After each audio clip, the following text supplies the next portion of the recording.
Well, you know, I got up like I do every other morning.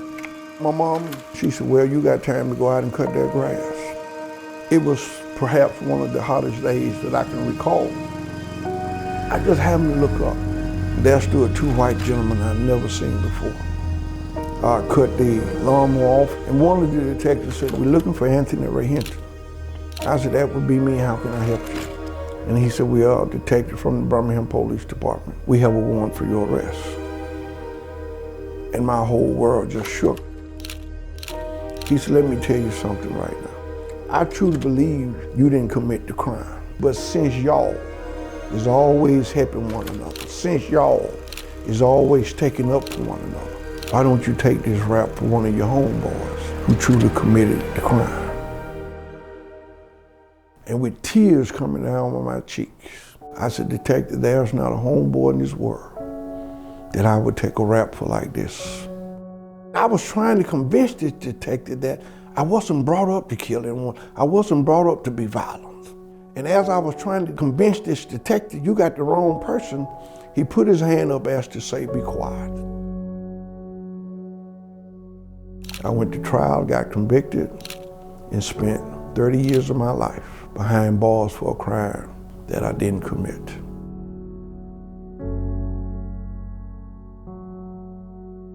The Attorney General was quoted as saying, as far as he was concerned, the right man had been convicted. The only problem is we haven't executed him. And it made me realize that the system is based on how much money you have. And if you don't have enough money to hire decent defense, the system will swallow you up. And it would take an organization like the EJI to get in your case and try to prove you're innocent.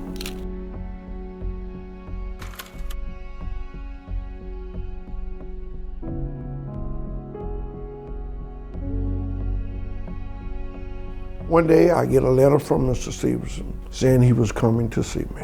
And the day that I shook his hand, I knew that God had sent me his #1 lawyer. So I go before two more attorney generals and they did the same thing. Mr. Stevenson informed me that the state of Alabama was not going to do the right thing and he was going to file my case to the United States Supreme Court. And I never will forget, all 9 justices ruled that I was entitled to a new trial. The state of Alabama dropped all charges against me. And on April the 3rd, 2015, for the first time in 30 years, I was finally let go. The day that I was released, it was bittersweet. As other people was reaching and hugging me, the one person that I wanted to see wouldn't be there. And that person was my mom. I don't think anyone understands what I truly lost. God called her home before I could get out. And I had to just kind of tell myself, she here, but you just can't see her. She hugging you right now. Mr. Stevenson pulled me to the side. He said, I want you to come and work at the Equal Justice Initiative. I've been here now 9 years.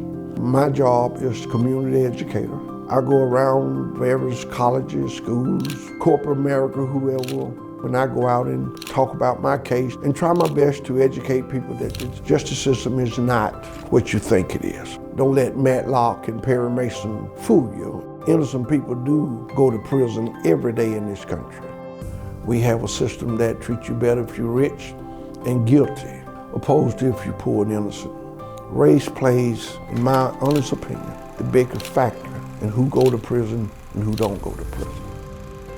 I am also on the anti-hunger program. We provide money in a card every month for over 1,000 people so they can feed their children, so they don't have to make a decision between medicine and food. Every day I come in here, I'm here at 5:30, and I realized that the people that worked here, the lawyers, they gave up their Saturday, their Sunday, their holidays to work on my case on my behalf. I'm here every morning at 5:30 because I'm trying my best to do what I truly believe in. If you are willing to receive as much, you should be willing to give that much and more back.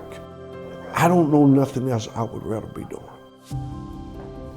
I'm here to tell you today that the Atlanta Falcons have named you our Inspire Change Changemaker Award winner for 2023 for all of your work that you continuously do for the Equal Justice Initiative in the state of Alabama. So congratulations on winning this award. Thank you.